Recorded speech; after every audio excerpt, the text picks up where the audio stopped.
আসসালামু আলাইকুম, কেমন আছেন সবাই? আজকে রান্না করতেছি। অনেকদিন হয়েছে, বিগত 4-5 দিন আমি রান্না টান্না করি নাই। রান্না করি নাই, যেটা থেকে রান্না ছিল ফ্রিজে, এটাই গরম দিয়ে দিয়ে খেয়েছি। আজকে রান্না করতেছি কারণ খাবার সব শেষ, রান্না আজকে না করলেই নয়। এখন এটাতে পোলার চাল দিলাম, পোলার চালটা একটু ভাজবো, লাউ ভাজি করবো। আমি জানি না এভাবে কেউ খান কিনা, আমার মনে হয় না এরকম ভাবে লাউ ভাজিটা কেউ খায়। ডিফারেন্ট ওয়েতে করতেছি। এটাতে আমি পেঁয়াজ রসুন ছোয়াবো না কোনো রকম। পোলার চালটা একটু ভাজা ভাজা হয়ে গেছে, ব্যাস। এখানে এখন দিয়ে দিলাম একটু পাঁচফোড়নি, হালকা অল্প একটু।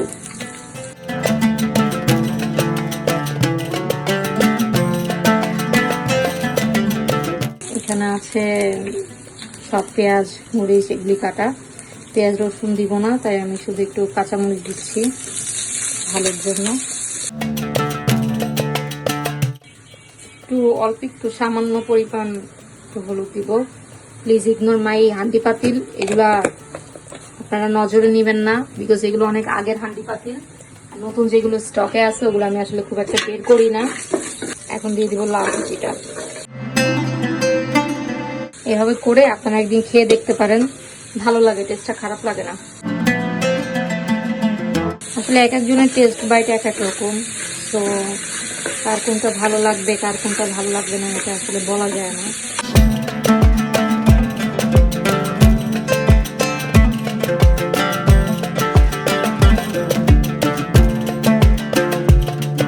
এখানে পোলার চাল দেওয়ার কারণটা হচ্ছে একটু সুন্দর একটা ফ্লেভার বের হয় পোলার চালের, এই জন্য। পোলার চালের যে কোনো টেস্ট বাড়ে তা না, বাট ফ্লেভারটা ভালো বের হয়। পোলার চালটা আসলে খুব যত সামান্য দিতে হয়, মানে খুবই অল্প, যাতে করে এটা ভাজা ভাজা হয়ে গেলে এটা চোখে না পড়ে যে এখানে পোলার চালটা মিক্সড হয়েছে, বাট ঘ্রাণটা আসবে। এটা এখন হোক আস্তে আস্তে। আজকে আমার অনেক রান্না আছে। আজকে ভাত বসালাম, ভাত হচ্ছে। লাউ ভাজিটা প্রায় শেষের দিকে, কিন্তু এটা আসলে পানিটা টানবে।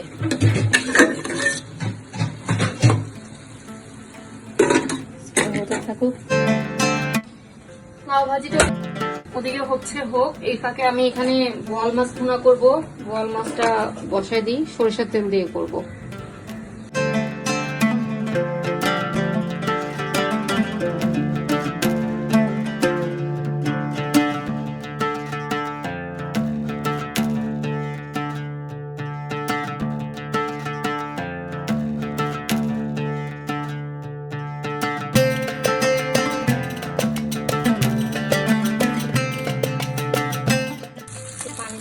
মশলাটা কষানোর জন্য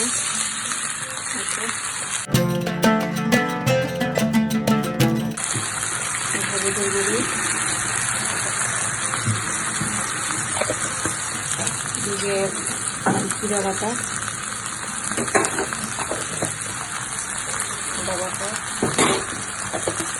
একটু রসুন বাটা। এটা প্রায় শেষ মশলা কষানো।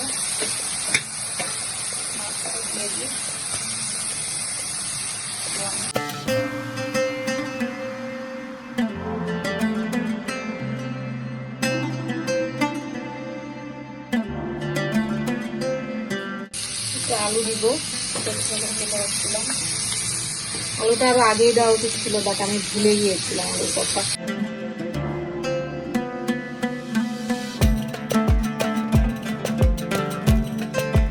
এখন এই যে দইটা শুটকি ভুনা করবো, ধুয়ে একদম পরিষ্কার করে রাখা আছে। পেঁয়াজগুলি বড় বড় করে কাটছি, কুচিতে পেঁয়াজ আস্ত রসুন পোয়া বড় বড় করে দিলে খেতে ভালো লাগে।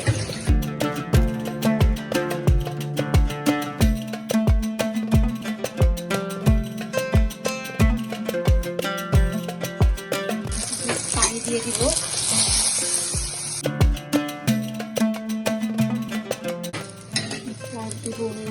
মশলা বাটা মশলা, রসুন তো মাস্ট কুচিতে। আদা অল্প পরিমাণ, খেতে আদা আসলে প্রয়োজন হয় না, রসুন বাটাটা বেশি করে দিলে। তারপর আমি অল্প করে দিলাম জিরা বাটা, হলুদ,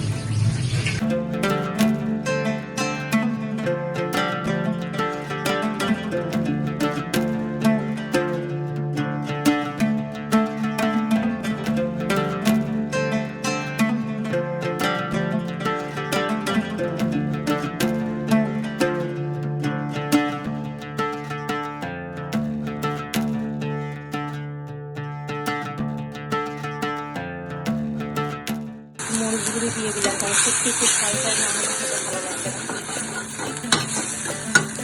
শুটকিটা দিয়ে দেবো, দিয়ে কষাবো।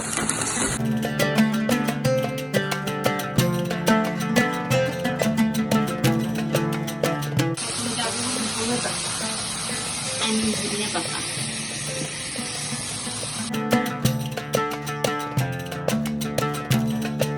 হালকা পানি দিয়ে দিব।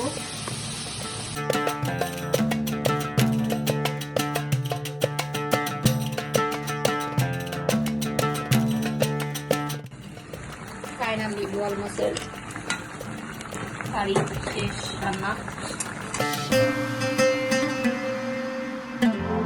এখন ফুলকপি ভাজি করব।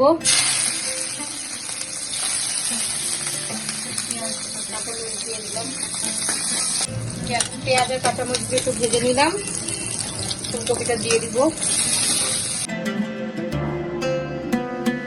ফুলকপি ভাজিটা হয়ে গেছে, এখন নামানোর আগে দিয়ে আমি একটু টমেটো আর ধনিয়া পাতা দিব, কালারটা সুন্দর আসবে, খেতে টেস্টটাও ভালো লাগবে।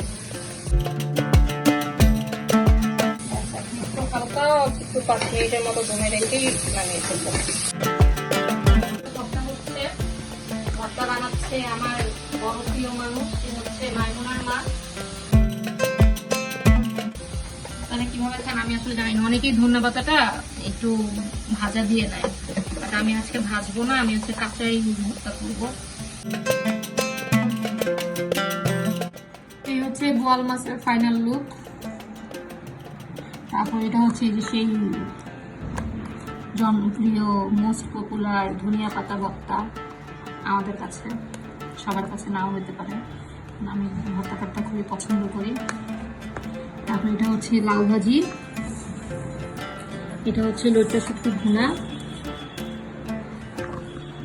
আর এখানে হচ্ছে ফুলকপি ভাজিটা।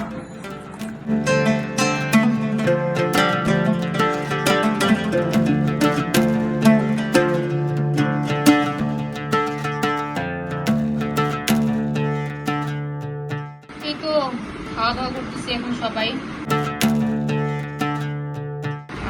শেষ, খাওয়া শেষ। আজকের মতো তাহলে এইটুকুই থাকলো। ভালো থাকবেন সবাই, আমাদের জন্য দোয়া করবেন।